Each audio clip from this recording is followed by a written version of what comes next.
Louisiana. And now we move our attention over to the world of insurance. And Tim Temple joins us. Welcome back, man. How are you? Good afternoon, Brian. Doing well. Glad to have you on here. Before we get into anything else, I see you still got the Clay Scheck Snyder beads on.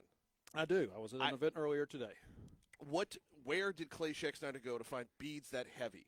I don't know. I feel like I've got a hunchback now. I had to physically take his. I had to take his off because that's like a medal like that. That's heavier than an Olympic medal. Well, that's what I was just saying. This is a Olympic medal quality, right? It really is, and it's got like thick beads to go along with it. I mean, Clay put some effort. Like, okay, so Congresswoman Letlow.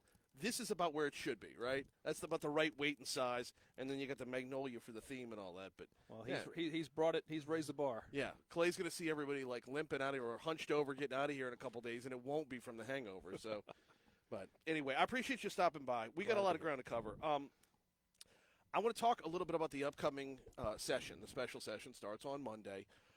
They are looking at refilling.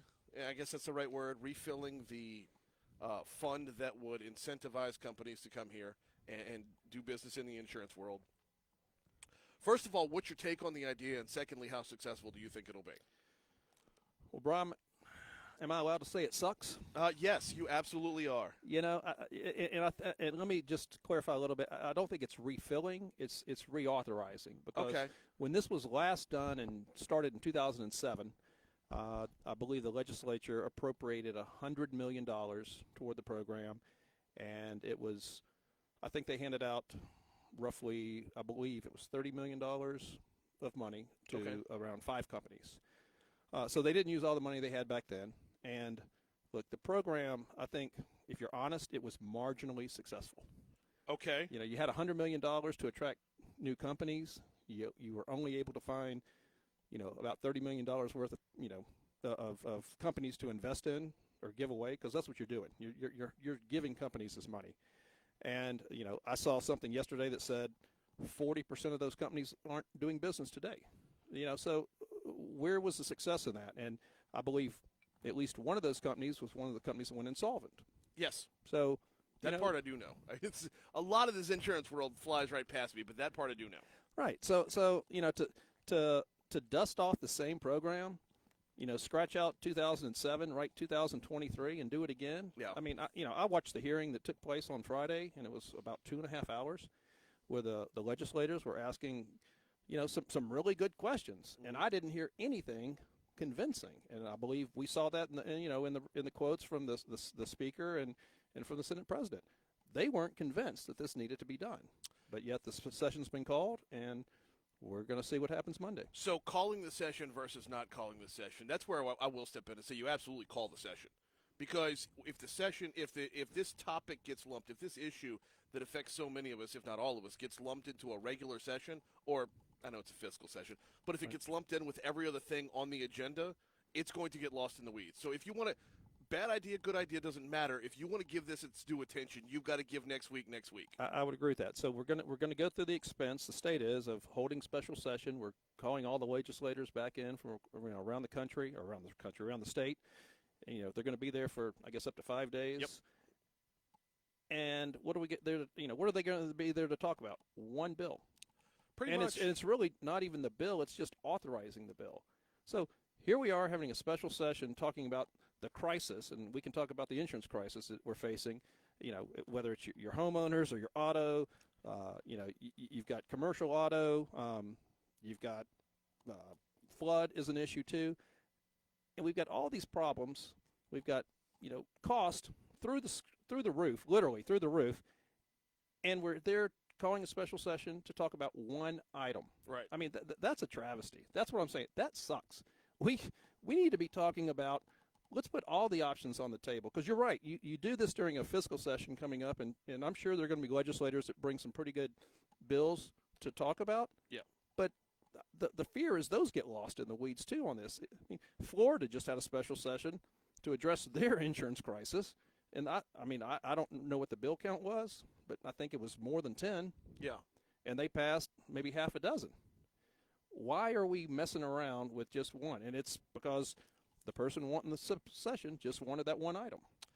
The one item, it's not going to be a catch-all. And reform is due to come during the regular session. But the one item the thought process is if you get this done, you can get more people off of Citizens Property Insurance before hurricane season starts. That was part of the testimony that was given, and I believe the quote was, if they don't have this special session, people will lose their homes. So, okay, special session starts Monday. Right. I guess that means nobody's going to lose their home because insurance costs are too high now.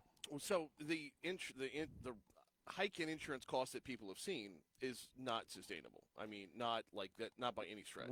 We're on a bad path. I mean, we are now in a state that we can't afford to live in. So let's take it down this path. Give me the better idea. What we need to do, my opinion, and again, I've been in this industry 20 plus years. We need to first acknowledge that we're not an attractive state for insurance companies. Okay. I think I've said it on the show before, and again, and I apologize to the listeners. Insurance is complex.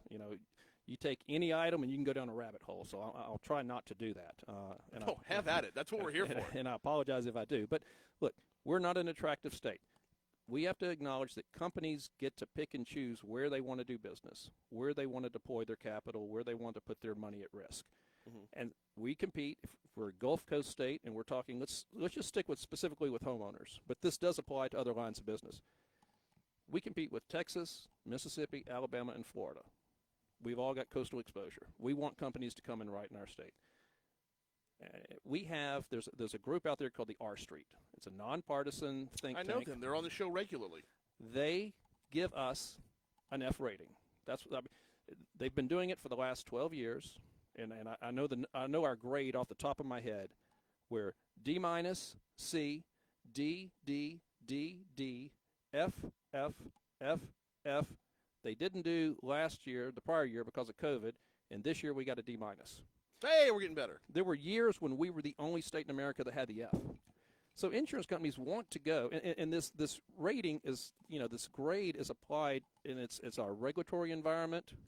It's the ability for insurance companies to bring their products to the market, to you and I, and it's also based on our ability to go purchase products that we want to buy. So think about that. Would you want to send your kid to a school system that had year after year D or F? No, you'd want to move out of that and go do something else or go somewhere else. The same thing with insurance companies. We have to attract them to Louisiana. So we have to acknowledge that we have that rating. Now let's look into, why is that? Regulatory standpoint. We don't allow insurance companies to take rate relief when they need. We don't allow them.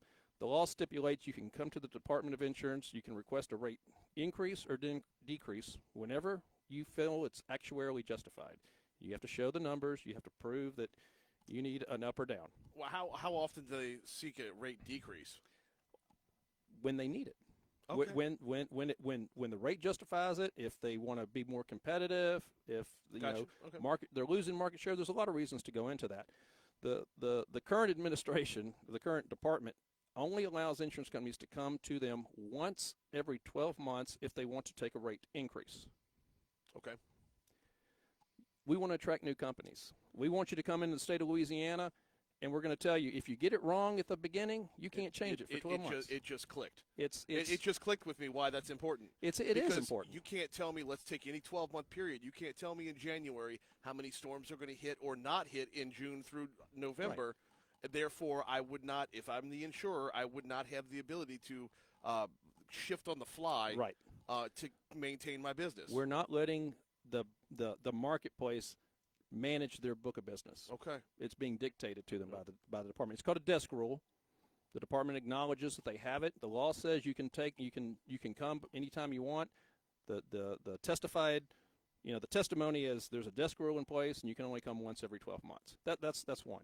The other thing, we have a system in place called prior approval for policy forms. So again, you want to come in, write business, whether it's homeowners, auto, whatever. You have to file your forms with the department. Louisiana, it's a prior. You have to go to the department and say, here's my form. Mm-hmm. They have a certain number of days to review it. Then there may be some back and forth. And then once they approve it, you start to use it. From memory, about a third of the states in the country follow that model. The more competitive models, the model, what I would call best practice model is file and use. You file your policy with the department. You start using it.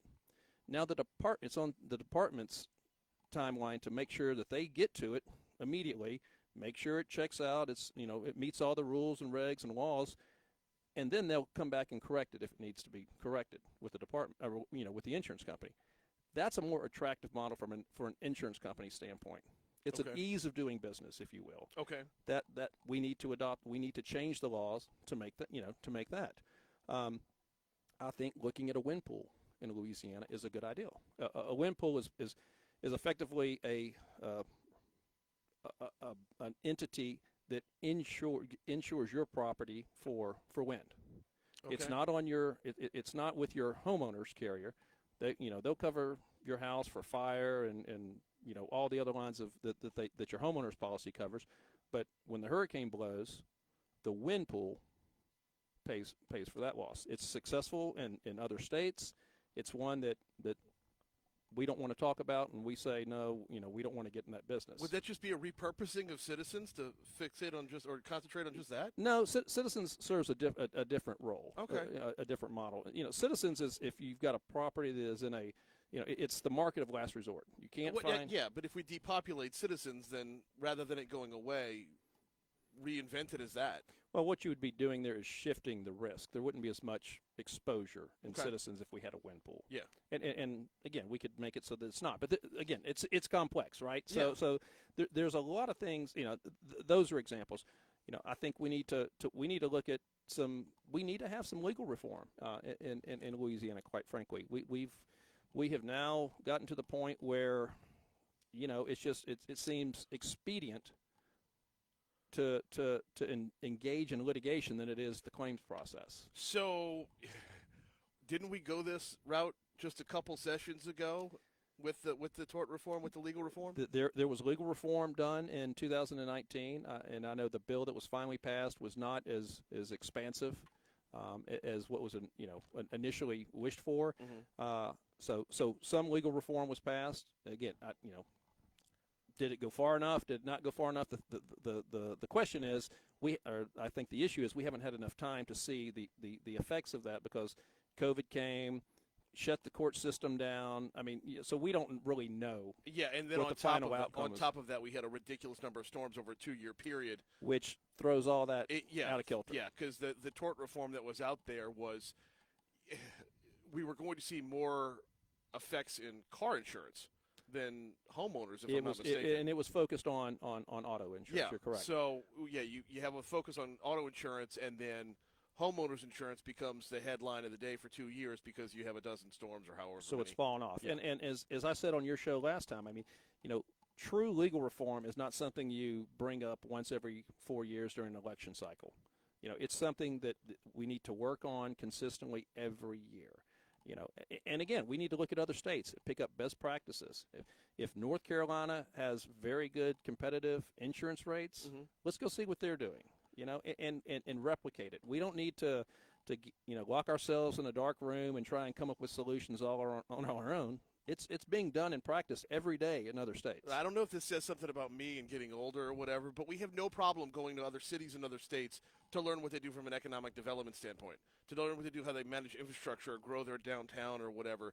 But it feels like right now it would be a lot more beneficial to come home knowing more about how they handle insurance than, they've got a great dueling piano bar on the riverfront. It's just well, and is your case in point? There was the delegation that just went over to Florida, recently. Yeah. And they sat and they looked at some of the insurance reform bills that they handled with their special session. There's a playbook out there. Yeah. Again, let's find the playbooks that are successful and copy those, not the ones that, we tried this 15 years ago and it didn't really work, but what the heck, let's try it again. That is, I call that hope. And hope is not a good solution. Is there something to the argument, though, of we ran it out there in 2007 and we saw some mistakes with it. We can run at it again and correct the mistakes that we had last time? I haven't heard that the mistakes have been identified. Okay. I think that question was asked during joint budget last Friday. I don't think that the response that was given made any of the legislators feel good that we identified the problems and we're going to correct them. session's going to start on Monday, and we'll continue for about 5 days. And is it enough time if they do give the reauthorization? If the it's either $45 or $47 million. If that gets pumped into the program, is that enough time before the beginning of hurricane season? If everything goes right, is that enough time to get anything done? Well, it's being said that they have to appropriate this money immediately. They have to get it into the hands of the insurance companies immediately so that they can go to the reinsurance market and place reinsurance for June 1st. I can tell you in my experience as a reinsurance broker, I don't think that that's very realistic.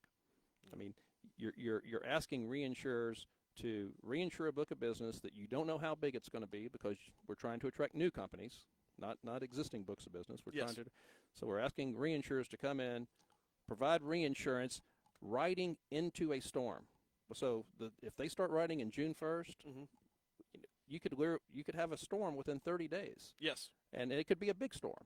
We don't know. It could be a 1 or a 5 or something in between. So we're asking reinsurers to step in on an unknown, if you will, and I don't find that realistic. I think the need for this special session to happen right now, I disagree with what's being used to justify. Had House Speaker Clay Schechtner on the show this morning. One of his ideas was, why are we looking at attracting new business instead of growing the business that's already rewarded us by staying here? Why are we looking to court people with paycheck rather than you take the existing companies that are still insuring Louisianans and say, hey, we can incentivize you to sign more up. I think that's a very valid point. And look, and I've heard it from other people too, saying, why are we offering free money to companies that weren't here, that didn't do the right thing, and I say right thing, but I mean we had companies go insolvent, but the companies that did stay, that bought enough reinsurance, that handled their business correctly, they're not being offered anything. But I think, Brian, again, it goes a little bit beyond that.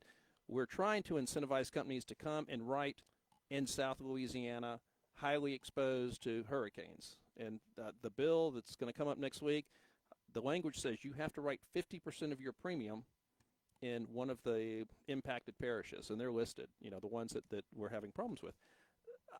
So we need to think about that, and we need to talk about that. But the other thing is, I think we need to look at taking this money, put it back in Citizens. If Citizens is where the problem is, and the expense is there, and there's we're told that there's a concern from reinsurance. There's so many homeowners policies. It's a big exposure to the state if we have a hurricane. Why don't we use that $45 million to purchase more reinsurance and pass that savings on to the consumers that are in Citizens? Or, and I think this is a very valid, let's take the $45 million and fund the Fortify Home program. Let's make all these and focus on Citizens. One I've heard about as well. But that though doesn't guarantee that insurers will insure. It doesn't. There is no guarantee on that though. That's just it. I mean, anybody that says this is a guarantee is selling you snake oil. And the Fortify Home, if I could, real quick, you're taking taxpayer dollars. Yeah. You're giving it back to the taxpayers, and they can use that money to fortify their house.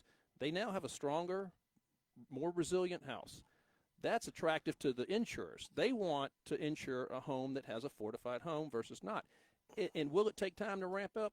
Sure it will. But everything's going to take a little time. There is no silver bullet, unlike this special session that's being proposed. But I like that approach because taxpayers get money back. The home is more resilient. The home is more attractive in Citizens. The home's going to get out of Citizens. So it's a triple win, if you will. You just opened so many Pandora's boxes in the last minute of the show. That's insurance. Of the hour. No, I know. But, now you're going to, I hope I don't have you too fired up. You're not going to be heading up the hall looking to start fights, right? But it's, we got to get out of here. All right. Happy to come back. I don't want to, we're going to have to. Look, I got 2 more shows tomorrow. All right. Or where we're at. Let's talk. Yeah. Let me look at my schedule. We need to talk, absolutely. We got to hit ABC News here at the top of the hour. This is coverage of Washington Mardi Gras 2023 right here on Talk 107.3 FM.